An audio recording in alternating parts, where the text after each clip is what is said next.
Somewhere between the orbits of Earth and Mars, a small but well-armored cargo vessel hovered silently behind an endless array of uniform buildings floating in space. While space is known for its silence, inside the ship, furious button mashing and some distant relative to punk music blasted from stern to bow. At the command center of the ship, pulsating shades of green light from a dozen or so transparent monitors danced on the tannish brown and white, furry face and paws of Winston, a biped of mostly corgi descent. "Okay," Winston whispered anxiously through his teeth, eyes deadlocked on the nanographic shapes projected in front of him. "Security sweep in 45 seconds, a warm male voice with an Australian accent calmly alerted. "I know, Tums, it's fine," Winston said, typing with his left paw, manipulating a series of floating shapes, perhaps a locking mechanism, with his right paw.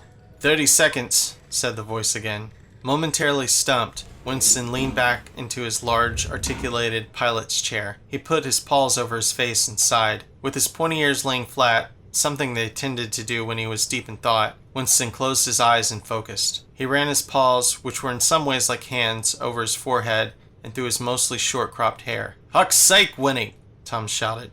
"What are you waiting for? The damn thing to open itself? Move it!" "That's it," Winston said. He grabbed the floating shapes once more as his pierced ears perked back up. "We're in."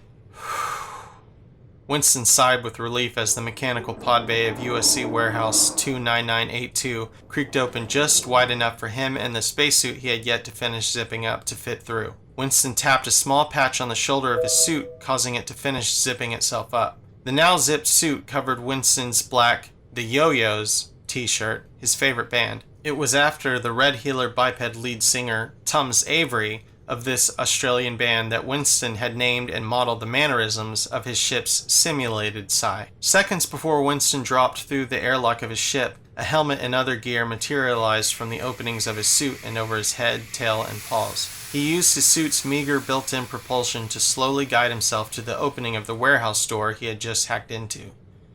"Now where are you?" Winston thought to himself as he scanned the massive warehouse of platforms covered in tarps and mountains of dimly lit crates.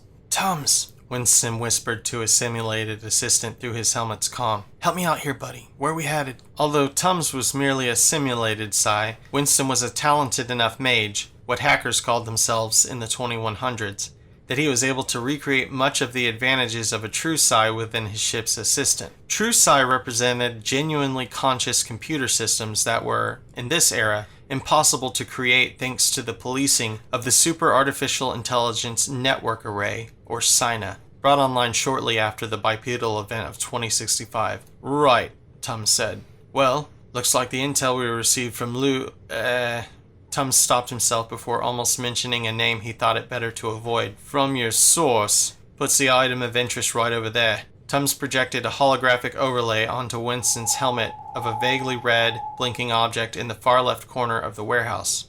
"Dude," Winston laughed. "You can say his name. He's not some sort of ancient cursed demon or something." "Right," Tums said. "I know. It's just been a long time since we've talked about him. I didn't see any reason to bring up something, upsetting, you know?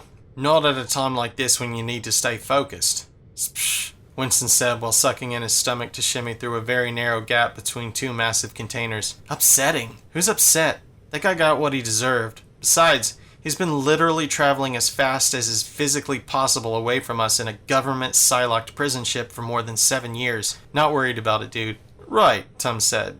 "I'm just glad this is the last of the wacky goose chases on the list of leads you acquired from him. Half a decade's worth of dead ends is long enough to keep up with something like this, eh?"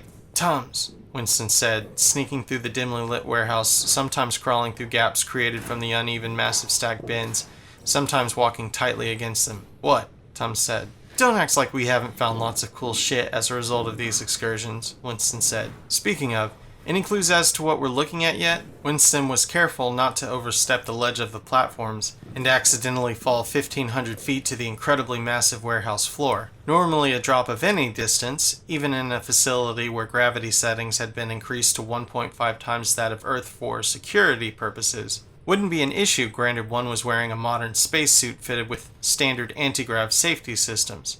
However, from his research, Winston knew that any anti-grav, along with a laundry list of other tech, would immediately trigger the facility's alarm systems when brought onto the premises.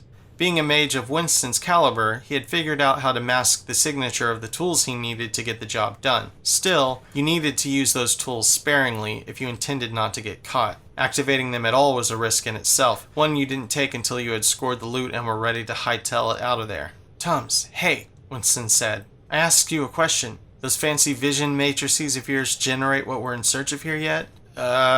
Well, Tums said. "Oh God," Winston said, "not another one." Tums let out a sigh, letting Winston know it was as he feared. "Another Frozo?" asked Winston, now nearly in reach of the item in pursuit. The red glowing holographic outlines displaying in Winston's helmet had reached a full obvious form as the distance between him and it closed. It was an image Winston was all too familiar with. The lines formed a long cylindrical shape, slightly bulged near the top with several screens and panels on its middle right side. On the front was a long, pill-shaped, bifurcated glass door. Just behind the glass door were tubes and wires connected to the silhouette of a human being. "All right," Winston sighed in disappointment as he leaned back on a large box. He took a break to consult with Tums. "Tums, could you check my messages? Find out if Candy's interested in this one?" "Sure, Winnie," Tums said. "Says here in this message from last week, any male specimens iced before 2025. 2025? Winston said. "Really? That was pretty early in the game for the Frozo lot." "Okay, Tums, can you verify this specimen matches Candy's request?" "Hold on," Tums said. "Been trying. Can't quite get a read, Winnie. Probably going to have to wait till we get back to the ship to find out for sure. We've got about 2.5 minutes before the next security sweep, so I recommend we leave first. Oh, and one other thing." "What's that?" Winston asked. Nothing to get your grundies in a bunch about," Tums said, "but I am reading some light activity from your Sai-watch." "What?" Winston asked as his helmet's articulated ear coverings raised. "That's strange. How bad is it?" "Not bad," Tums said, "but it's picking up the closer we get to the loot." "Not so much you should be worrying about USC spooks coming to lock you away in a safety colony or anything yet, though." "Well, hopefully that's a good sign," Winston said. "Maybe this Frozo's more interesting than I thought." "Damn it," Winston whispered to himself. "These things are a pain."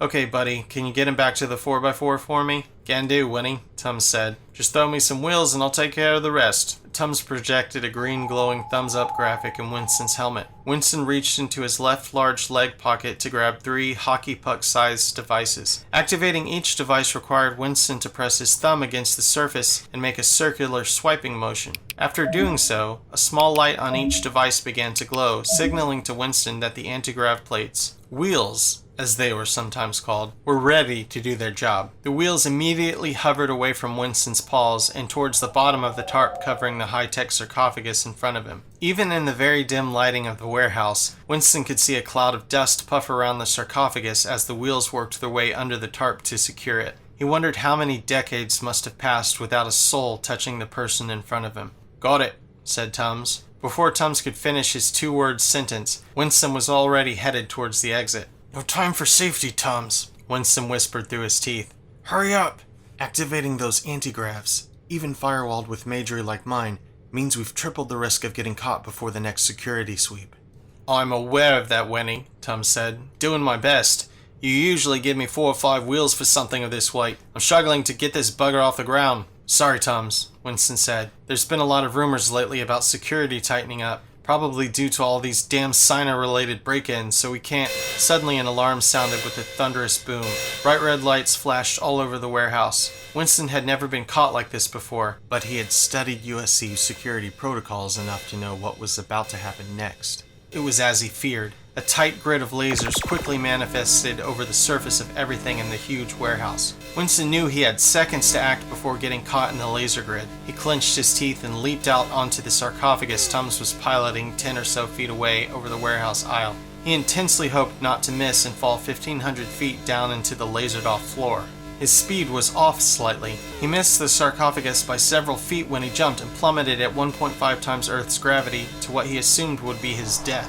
Thankfully, Tums, who was piloting the sarcophagus, quickly corrected for Winston's error and maneuvered the sarcophagus to catch him.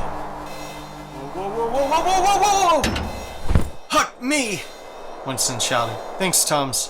Winston knew full well that the 3 anti-grav devices in use couldn't carry both him and the weight of the sarcophagus. Luckily, his added weight only sent him barreling towards the warehouse floor, instead of flat out smashing into it.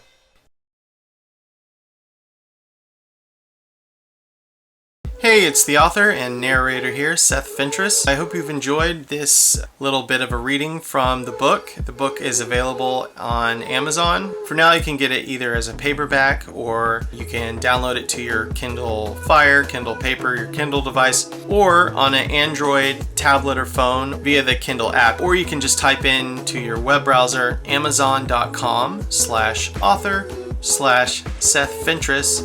If you've enjoyed this, please subscribe, follow, like, any of those kind of things. Tells whatever website you're listening to this on that, hey, I should share this stuff because people might like it. And I would appreciate that insanely. You can also find a list of links and other cool stuff by heading over to 𝘬𝗶𝗿𝗂𝑒𝑑𝑔𝑒𝑜𝑓bipeds.com. And yeah, I'll see you there.